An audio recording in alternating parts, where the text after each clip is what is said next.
You felt it before anyone explained it to you. The grocery bill that keeps climbing. The paycheck that somehow buys less every single year, even when the number on it goes up. The quiet math you do in your head at the gas pump, hoping it doesn't hurt as much as last time. Somewhere along the way, someone told you this is just inflation. Prices rise. That's how the world works. You nodded, because what else were you going to do? But nobody ever told you why the number on that paycheck means anything at all. Why the entire planet runs on little green rectangles of paper you can't eat, can't build a house with, can't burn to stay warm on a cold night. There's a reason for that, and it was never gold. Not for the last 50 years, no matter what your grandfather told you. It was a handshake, made in secret, in a desert palace, in the summer of 1974, between men whose names you've probably never heard, deciding something that would touch every paycheck on earth, including yours. And not long ago, quietly, almost unnoticed by anyone, that handshake broke. That handshake had a name nobody used in public for 40 years. Historians call it the petrodollar system. But before it had a name, it was just a man in a panic, looking for a way out.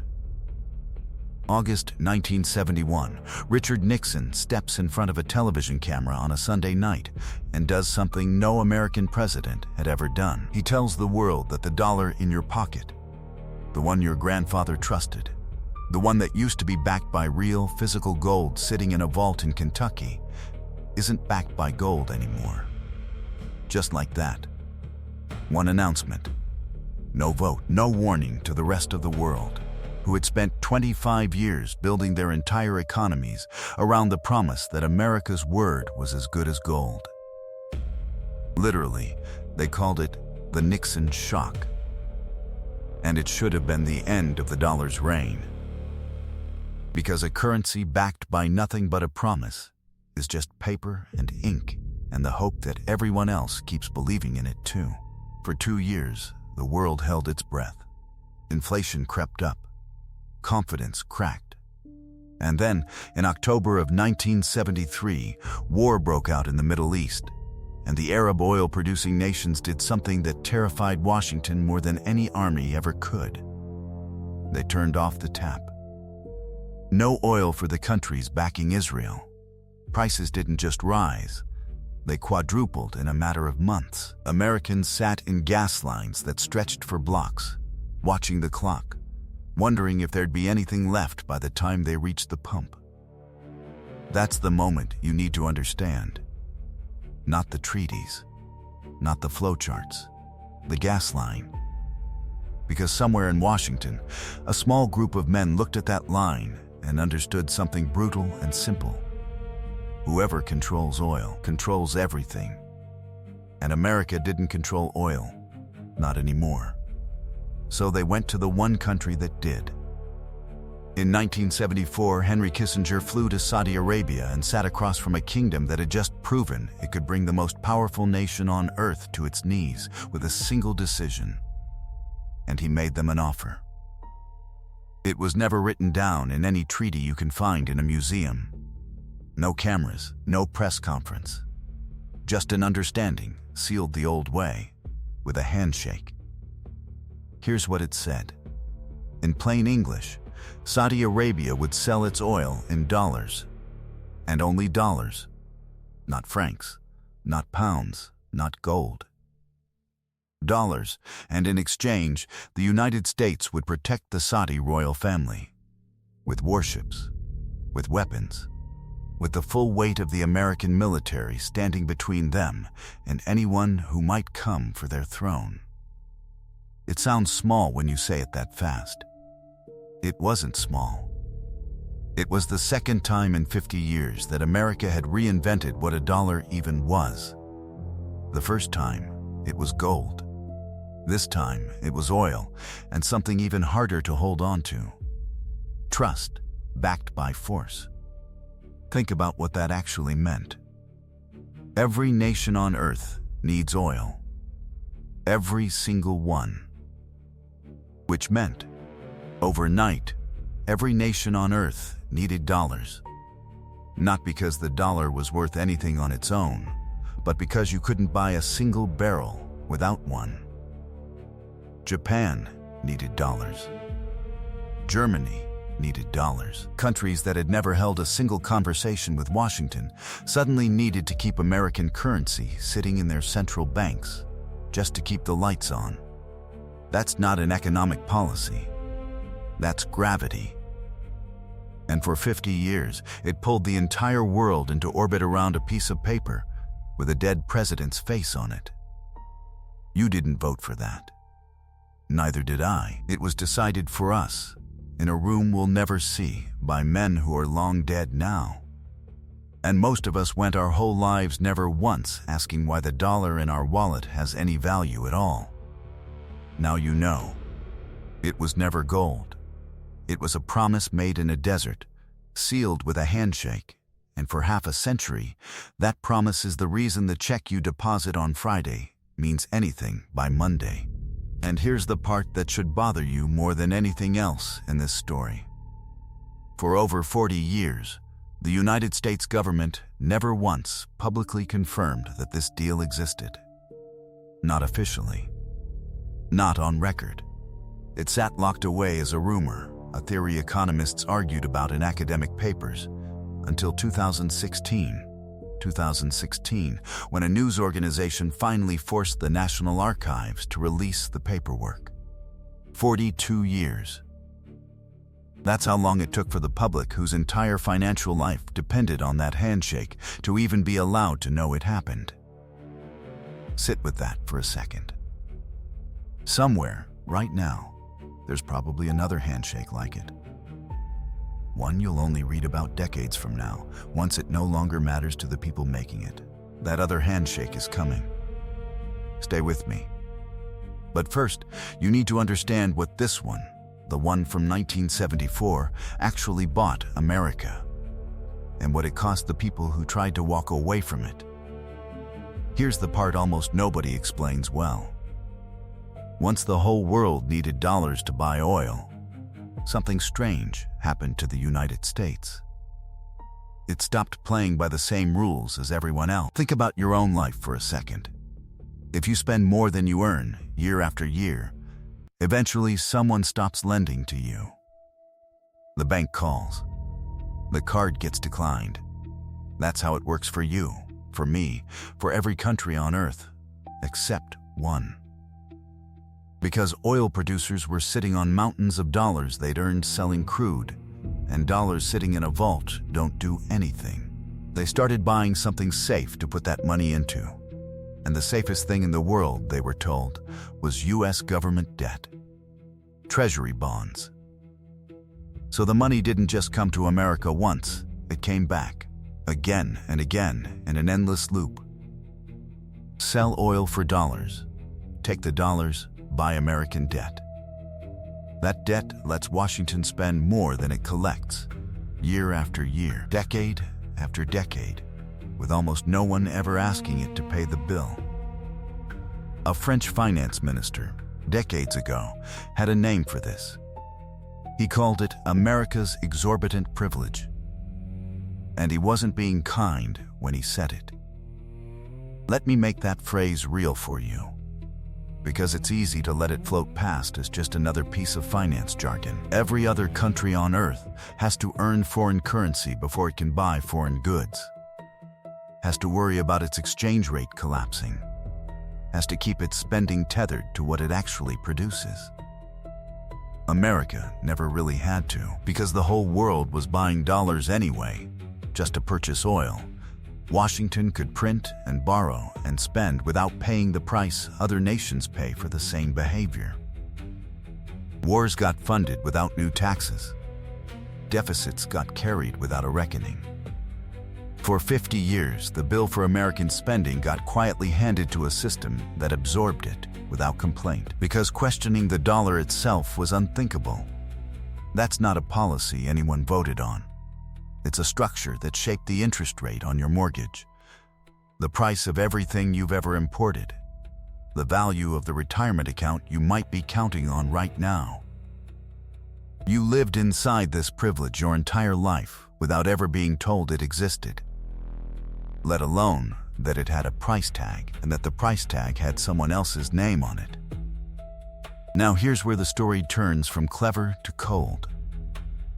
In the year 2000, the president of Iraq made a decision that barely made the news at the time. Saddam Hussein announced that Iraq would stop selling its oil in dollars. From now on, he said, it would be euros. A quiet policy change. A line item. 3 years later, American tanks were rolling into Baghdad. You won't find that connection in most textbooks. Ask an economist why that war happened and you'll hear about weapons that were never found, about regional stability, about a dozen justifications stacked one on top of another, some true, some convenient.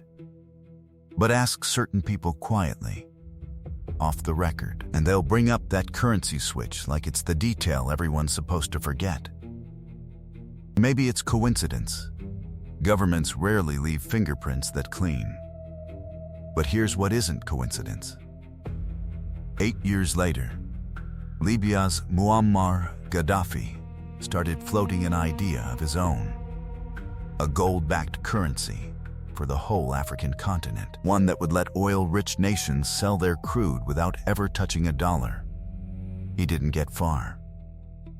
By 2011, his government had collapsed under a NATO-backed uprising, and he was dead within the year. 2 leaders, 2 decades apart. 2 men who threatened, in their own way, to unplug a machine that most of the world didn't even know existed, and 2 men who didn't survive long after they tried. I'm not asking you to believe in a conspiracy. I'm asking you to notice a pattern. Because every government on Earth noticed it too. And for the next 20 years, the ones who resented the dollar's grip the most learned to be patient, to build quietly instead of announcing loudly, to find workarounds instead of picking fights they couldn't win. That patience is what's ending right now. Not with tanks, not with a single dramatic announcement, with something much quieter and much harder to stop. Somewhere in Beijing, in Moscow, in Brasilia, in New Delhi, people did the math on that price tag I just described. And they started asking a question that used to be unthinkable to say out loud. What if we just stopped needing the dollar quite so much? Nobody stopped needing the dollar quite so much. Not yet.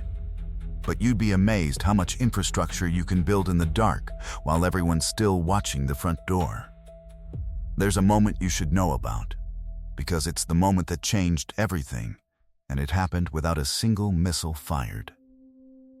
In 2022, after Russia invaded Ukraine, the United States and its allies did something that had never been done at that scale before. They froze roughly $300 billion of Russian central bank reserves, just like that. Money that Russia had saved, stored safely, or so they thought, in Western financial institutions, became inaccessible overnight. Not stolen, technically, frozen, sitting there, visible, untouchable. Now put yourself in the shoes of a finance minister in Beijing or Riyadh or New Delhi watching that happen on the news. You don't have to love Russia. You don't have to agree with the invasion. You just have to do simple math. If the United States can freeze a rival's money with a signature, what happens to my money the day my country and Washington disagree about something? That question changed more foreign policy than any speech ever could. A Russian president, standing in front of the BRICS nations at a summit not long after, said the quiet part out loud, that the West had turned the dollar itself into a weapon. He wasn't wrong, even if he had his own reasons for saying it. And here's what people miss about that moment. It didn't cause a single dramatic exit from the dollar. Nobody held a press conference and announced they were done. What it caused was quieter and in some ways more permanent. It caused governments to start building an exit, just in case they ever needed one. China had already been laying pipe for this for years. A payment system called SIPS, designed to move money between countries without ever routing through an American bank, the way almost all international dollar transactions do today. On its own, it barely made a dent.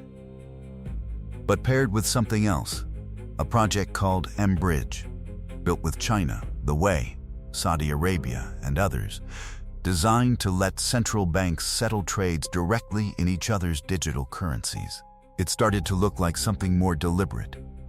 A parallel set of pipes, running alongside the ones the world has used for 50 years. Then came the swap lines.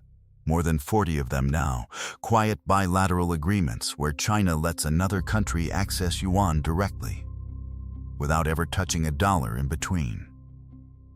Individually, forgettable. Together, they form something that didn't exist 15 years ago. A real, if smaller, alternative circulatory system for global trade. You can see the actual oil flowing through it now, if you know where to look. India, one of the largest oil buyers on Earth, has started settling real shipments, 60 million barrels a month and counting, in yuan and dirhams instead of dollars. That's not symbolic. That's not a press release.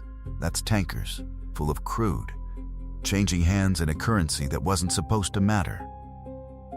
You might be asking yourself why any of this should matter to you, sitting in your kitchen in America, nowhere near a shipping lane or a central bank vault. Here's why. Every one of those alternative pipes being built is one less reason the rest of the world needs to hold dollars, needs to buy your government's debt, needs to keep interest rates on that debt low enough for Washington to keep borrowing cheaply. Pull on that thread long enough, and it eventually reaches your mortgage rate, your credit card interest, the return on whatever retirement account you're quietly hoping will be enough one day. None of this ends the dollar's reign by itself. Even the analysts building these systems will tell you that in private, the dollar still prices most of the world's oil, still sits underneath most of the world's savings, still isn't going anywhere fast. Currencies don't collapse in a quarter. The British pound took 30 years to fall from the top of the world to a footnote, and everyone alive during those 30 years mostly just didn't notice until it was over. But something happened recently that even the patient builders of these alternative systems didn't expect to happen quite yet. The country that started this whole system in the first place, the one that shook hands with Kissinger in a desert in 1974, quietly stepped back from the deal. No ceremony, no press conference, no handshake this time, ironic as that sounds. Back in 2024, the 50-year arrangement that started with Kissinger in the desert simply wasn't renewed. Nobody announced it. There's no video of a signing because there was no signing. There was an absence. A deal that had quietly rolled forward decade after decade just stopped rolling forward. And for a while, almost nobody outside a small circle of economists and central bankers even noticed. Here's the uncomfortable truth buried inside that.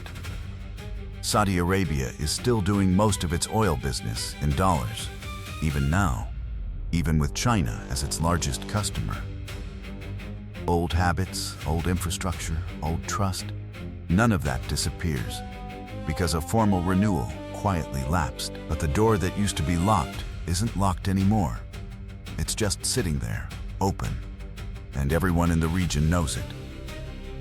Then, in February of 2026, war broke out involving Iran. And war has a way of turning quiet, theoretical doors into ones people actually walk through. You've probably seen headlines about the Strait of Hormuz, that narrow stretch of water between Iran and the Arabian Peninsula that roughly a fifth of the entire world's oil has to pass through, ship by ship, every single day. What you might not have heard is what's been happening to the ships that do get through. Iran started letting a limited number of tankers pass from countries it considers friendly on one condition: payment, not in dollars, in Chinese yuan, or in stablecoins, sometimes with a toll attached that runs up to $2 million per ship. Sit with that image for a second. A tanker, worth tens of millions of dollars, loaded with crude that keeps factories running and homes heated on the other side of the planet, being waved through a choke point, not because of a treaty, not because of decades of trust, but because someone paid a toll in a currency that wasn't supposed to matter 50 years ago. That's not a policy paper. That's not a theory in an economics journal. That's the petrodollar system cracking, in real time, at the exact geographic point it was built to control. And the numbers back up what your gut is probably already telling you. The dollar's share of the money that central banks around the world keep in reserve has slipped to roughly 57%, the lowest it's been since 1995, down from a peak above 70% at the start of this century. That's not a cliff. It's a slope. But it's a slope. And for the first time in most of our lifetimes, it's pointed in one direction. Deutsche Bank's own economists put it about as plainly as a bank ever puts anything. This war could be remembered as the moment that started the ending. The beginning of what some are already calling the Petroywan. Here's a detail that makes this whole picture messier and more human than a clean story of collapse. Even after quietly stepping back from the original deal, Saudi Arabia still held more than $149 billion in U.S. government debt as of December 2025, up about $12 billion from the year before. Read that twice if you need to. The kingdom that let the old agreement lapse is, at the very same time, still one of America's biggest lenders. That's not a contradiction. That's what a slow-motion breakup actually looks like between two parties who still need each other, even after the trust is gone. Nobody torches the house on their way out the door when they might need to move back in someday. Meanwhile, every country in Asia that depends on oil moving through Hormuz has spent much of 2026 scrambling for alternatives. Pipelines that bypass the strait entirely, routes through Saudi Arabia's own east-west corridor, anything that doesn't depend on a choke point sitting in the middle of a war zone. Most of those workarounds can only carry a fraction of what normally flows through Hormuz. But every week the crisis drags on, more of that fraction becomes permanent infrastructure instead of an emergency measure. And infrastructure, once it's built, rarely gets torn back down just because the emergency ends. I want to be honest with you about something before we go any further. Because you deserve better than a video that just tells you the sky is falling and calls it a day. Because here's what a lot of channels won't tell you, and I think you're smart enough to want the whole picture, not just the scary half. Some of the smartest people who study this for a living think the panic is overstated. Not wrong. Overstated, and you should hear their argument, because it makes the real picture sharper, not softer. Start with those reserve numbers I gave you a minute ago. The dollar's share slipping to its lowest point since 1995. The International Monetary Fund actually dug into what caused most of that recent drop. And here's what they found. Something like 92% of it wasn't central banks selling dollars and buying something else. It was simple math. When the dollar itself weakens against other currencies, the non-dollar assets a country already owned suddenly look bigger in the accounting, purely because of the exchange rate, not because anyone actually moved a single dollar out the door. Almost the whole flight from the dollar you've been hearing about in headlines might just be an optical illusion created by currency fluctuation. There's an even older argument, one that predates this whole war. Economists who track this closely will tell you the entire idea of the petrodollar as the load-bearing wall of American power might be overstated to begin with. Oil doesn't actually require anyone to hoard dollars the way people assume. If you're a country buying crude and you'd rather pay in euros, you can just do that. Lock in a euro price using currency markets that convert to dollars behind the scenes so smoothly you'd never notice the machinery. The real, measurable river of dollars flooding the global financial system these days doesn't come from Gulf oil sheikhs anymore nearly as much as it comes from Asian factories, from decades of manufacturing surpluses in China and its neighbors, dwarfing what the oil states ever recycled. The glory days of oil money alone propping up the dollar may already be behind us, and the dollar is still standing regardless.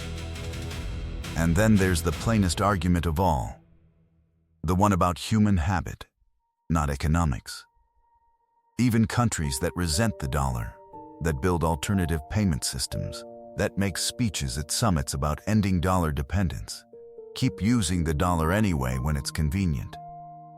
Because switching an entire global financial system is a little like trying to get everyone off a platform they've used their whole lives. Announcing a competitor doesn't empty the room. People stay on the platform everyone else is already using, because that's the whole point of a network. It's only valuable if everyone's on it together. China trades in yuan when it's politically useful, and dollars when it's simply easier. And so does almost everyone else building these so-called alternatives. So which is it? Is this the beginning of the end of American financial power? Or just a loud, uncomfortable dip in a system that's weathered worse and will weather this too? Honestly, probably both, depending on how you measure time. The British pound didn't fall from the top of the world in a single dramatic afternoon. It took roughly 30 years, and most people alive through those 30 years never noticed it happening until historians wrote about it afterward. If the dollar is on a similar path, you and I are living through the boring, confusing middle of that story right now. The part with no clean headline, no single moment you could point to and say, that's when it happened. But there's a difference between the pound's slow fade and where we are today. The pound fell during peacetime, decade by patient decade. What you just watched happen in Hormuz, tankers paying tolls in yuan to get through a war zone, that's not patient. That's wartime improvisation. And wartime improvisations have a strange habit of either evaporating the moment the shooting stops or quietly becoming permanent the longer everyone gets used to them. Nobody, not the economists, not the bankers, not the people building these new payment systems, actually knows which one this is yet. What we do know is smaller and maybe more useful than a prediction. We know what to actually watch for instead of just what to fear. Whether that imp valuation effect keeps explaining most of the movement, or whether real dollar selling starts showing up in the data, whether Hormuz stays a wartime exception or turns into a permanent second lane, whether the next country that gets frozen out of the dollar system responds by building faster, the way China clearly has been. That's the honest version of this story. Not a countdown clock, a slope with real weight behind it, still being decided in real time, partly by people you'll never meet, and partly, in small ways, by which currency the next 50 countries quietly choose. If you're still here with me, this deep into a 50-minute video about currency and secret handshakes from the 70s, that tells me something about you. It tells me you're not the type who's satisfied with a headline and a hot take. You actually want to understand the machine, not just feel something about it for 30 seconds and scroll past. If that's you, I'd genuinely appreciate it if you subscribed and stuck around. We put videos like this together, not the fast, disposable kind, but the kind that actually tries to explain how the world works underneath the noise, pretty much every week. Having people who choose to come back on purpose instead of just stumbling in once is honestly the only reason this channel exists at all. While I've got you, I'm curious about something, and I mean this genuinely, not as a comment bait line. Have you actually felt any of this yourself yet? Not the abstract version, the real one. A grocery bill that didn't add up the way it used to. A rate on a loan that seemed higher than it should be. A gut feeling, even without the numbers to back it up, that a dollar doesn't stretch the way it used to when you were younger. Tell me in the comments. I read them, and honestly, some of the sharpest insight I get on these videos comes from people who lived through pieces of this history that I only got to research. Okay, back to the dollar in your pocket, because there's one more piece of this you need before we're done, and it's the part that actually touches your life, not just the geopolitics textbook version. Here's what all of this actually means for you, stripped of theory. For 50 years, the rest of the world's appetite for dollars quietly kept a lid on something that should have been a lot more painful by now. The cost of the United States government borrowing money when every country on Earth needs dollars just to buy oil and needs somewhere safe to park those dollars. U.S. debt stays cheap to sell, almost no matter how much of it gets issued. That's the part nobody explains at the dinner table. It's not abstract. It's the reason your mortgage rate, your car loan, your credit card's interest rate have all lived inside a range that would look completely different in almost any other country running the debts America runs. If that appetite for dollars keeps shrinking, even slowly, even over 30 years instead of 3, the government eventually has to offer higher returns to convince the rest of the world to keep buying its debt. Higher returns on government bonds pull interest rates up everywhere else too, because everything else in the economy gets priced relative to what's considered the safest bet in the room: your mortgage, your credit card, the rate your city pays to fix its roads and schools. All of it quietly tethered to a system most people have never had explained to them in plain English. And there's a second cost, one that's harder to put a number on.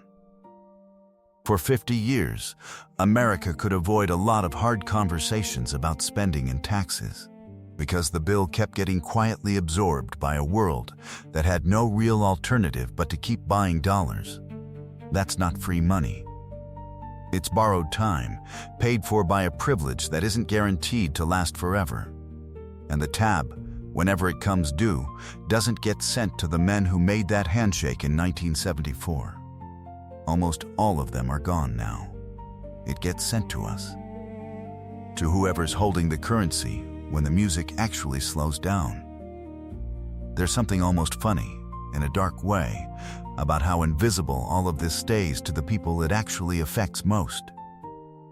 Your grandfather never had to think about a handshake in a desert palace to understand why his paycheck bought a house, a car, a life that felt solid under his feet.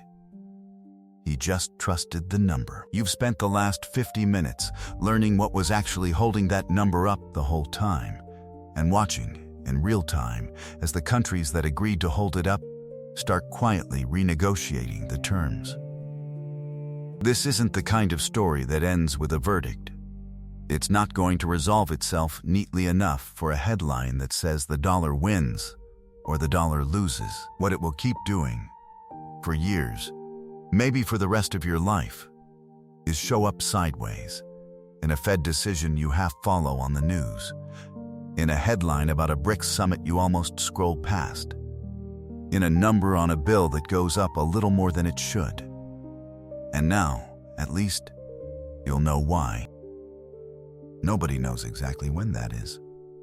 But you and I just spent the better part of an hour understanding, for the first time, why it's even a question worth asking.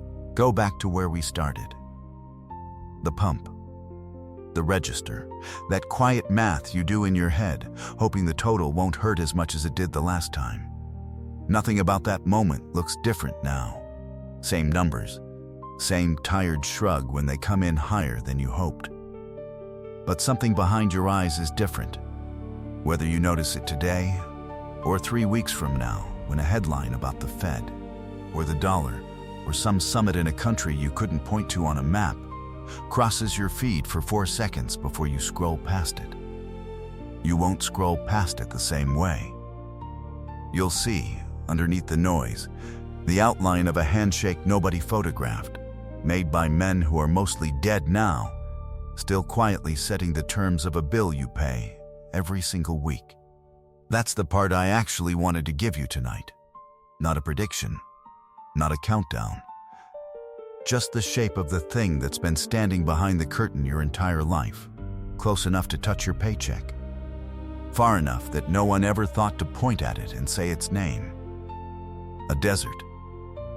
A summer in 1974. 2 men, an understanding, and a silence that held for 42 years before anyone was even allowed to confirm it happened. A tanker waved through a strait in 2026, paying its toll in a currency that wasn't supposed to matter. A kingdom that quietly stopped renewing a promise and kept lending anyway, because even breakups have their own strange, patient logic. A pound that took 30 years to fall and never announced it was falling. A dollar, right now, somewhere in that same long, quiet middle, still standing, still trusted by habit more than proof, and no longer untouchable. Think about how strange that actually is when you sit with it. The most powerful financial arrangement of the last 50 years wasn't a law, wasn't a treaty ratified by anyone you elected. It was 2 men deciding something in private, betting that the rest of us would never need to know, and being right about that bet for 4 decades. That's not a story about oil or gold, or even really about money. It's a story about how much of the world you and I live inside was built by people who never once had to ask our permission. Trust like that doesn't usually die in a headline. It dies the way most things that actually matter die, slowly, in rooms nobody's watching, one quiet decision at a time, until one day the old certainty just isn't there anymore, and nobody can point to the exact moment it left. There were nights in 2026 when a tanker sat in the dark water off Hormuz, engines idling, waiting for clearance. Somewhere, right now, there's a central banker in a country you've never visited, staring at a spreadsheet, deciding whether this is the year they finally shift another few percent of their reserves out of dollars. Somewhere there's a kid at a gas station, same as you were once, filling up a tank and having absolutely no idea that the number on the pump traces back to a handshake made before his parents were even born. None of them know each other. None of them meant to end up connected. But they are. And so are you, whether you ever asked to be or not. I don't know how this one ends. Nobody does. Not the economists, not the bankers, not the people building the pipes that are supposed to replace this system. Not me. What I know is that you now understand the shape of the question well enough to ask it yourself, instead of just feeling the effects of it and calling it inflation. That's really all this channel is trying to do, video after video. Not hand you an opinion, just hand you the machinery, so you can look at the world with your eyes actually open. If that meant something to you tonight, subscribe and stay with us. And if you know someone, a parent, a coworker, someone at the next table over who's ever wondered out loud why everything costs more than it used to, send them this. Actually, don't stop at 1.